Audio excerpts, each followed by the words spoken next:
নমস্কার বন্ধুরা, আমি সৌমিলি। আমার একটা নতুন ভিডিওতে তোমাদের সকলকে স্বাগত।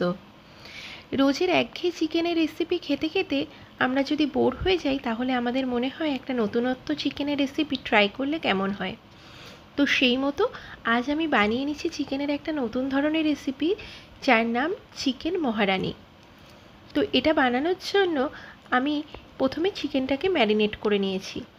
আমি এখানে নিয়েছি 600 গ্রাম মতো চিকেন, আর সেটা ম্যারিনেট করার জন্য আমি এখানে 3 টেবিল চামচ টক দই, 2 চামচ নুন, 1 চামচ কসুরি মেথি, 1 চামচ কাশ্মীরি লঙ্কা গুঁড়ো আর 1 চামচ আদা রসুন বাটা নিয়ে নিয়েছি। এবার এটাকে ভালো মতোভাবে মেখে নিয়ে এটাকে আমি 2 ঘন্টার জন্য চাপা দিয়ে রেখে দিয়েছিলাম। তোমাদের হাতে সময় কম থাকলে এটাকে ওই আধ ঘন্টা মতো তোমরা রাখতে পারো। যতক্ষণ চিকেনটা ম্যারিনেট হচ্ছে ততক্ষণ একদিকে আমরা একটা পেস্ট তৈরি করে নেব। এই পেস্টটা করার জন্য আমি একটা ছোট সাইজের পেঁয়াজ আর ওই কয়েক টুকরো রসুন কুচি আর 1.5 ইঞ্চি মতো আদা নিয়ে ভালো করে কুচো করে সেটাকে একটা পেস্ট তৈরি করে নিয়েছি। আর এর মধ্যে আমি একটা কাঁচা লঙ্কাও দিয়ে নিয়েছিলাম।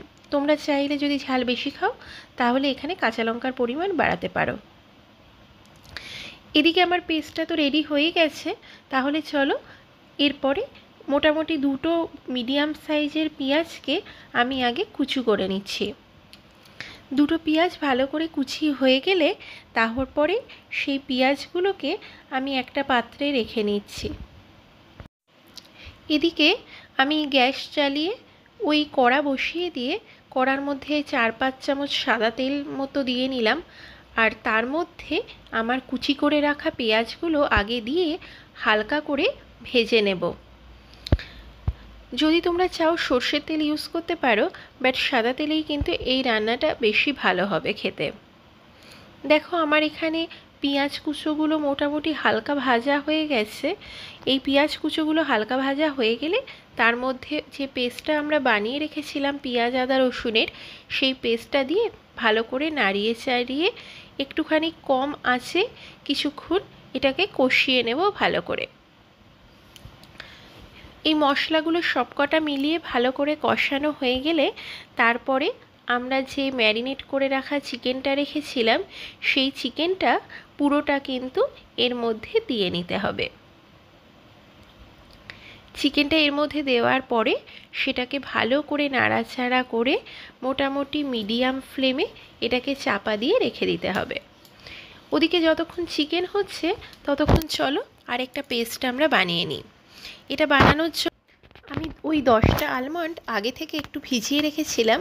সেই 10টা আলমন্ডের খোসা ছাড়িয়ে নিয়েছি, আর ওই 1.5 চামচ মতো কাজু আর ওই হাফ কাপ মতো দুধ আমি একটা মিক্সিং বলে ভালো করে সবকটা নিয়ে ভালো করে এটার একটা মিহি পেস্ট বানিয়ে নেব। তাহলে চলো এটার একটা মিহি পেস্ট আমরা দেখো এখানে বানিয়ে নিয়েছি। এরপরে এই মিহি পেস্টটাকে আমরা একদিকে রেখে দেব, আর চলো আমাদেরকে আরেকটা মশলা বানিয়ে নিতে হবে। আর ততক্ষণ কিন্তু মাঝে মধ্যে আমি চিকেনটাকে ঢাকা খুলে একটু নাড়িয়েও দিচ্ছিলাম। এবার চলো এই মশলাটা বানানোর জন্য আমি নিয়ে নিচ্ছি 1 চামচ গোটা ধনে, 1 চামচ গোটা জিরে, 2 চামচ মৌরি। সেটাকে নিয়ে ভালো করে ভেজে নিয়ে আমরা সেটার কিন্তু একটা গুঁড়ো বানিয়ে নেব। এইদিকে দেখো আমি চিকেনটা ঢাকা খুলে একটু ভালো করে নাড়িয়ে চাড়িয়ে দিচ্ছি। চিকেনটাতে কিন্তু কোনো জলের ব্যবহার হবে না। এইভাবেই কিন্তু চিকেনটা ভালো করে আমরা মিডিয়াম ফ্লেমে কষাতে থাকব।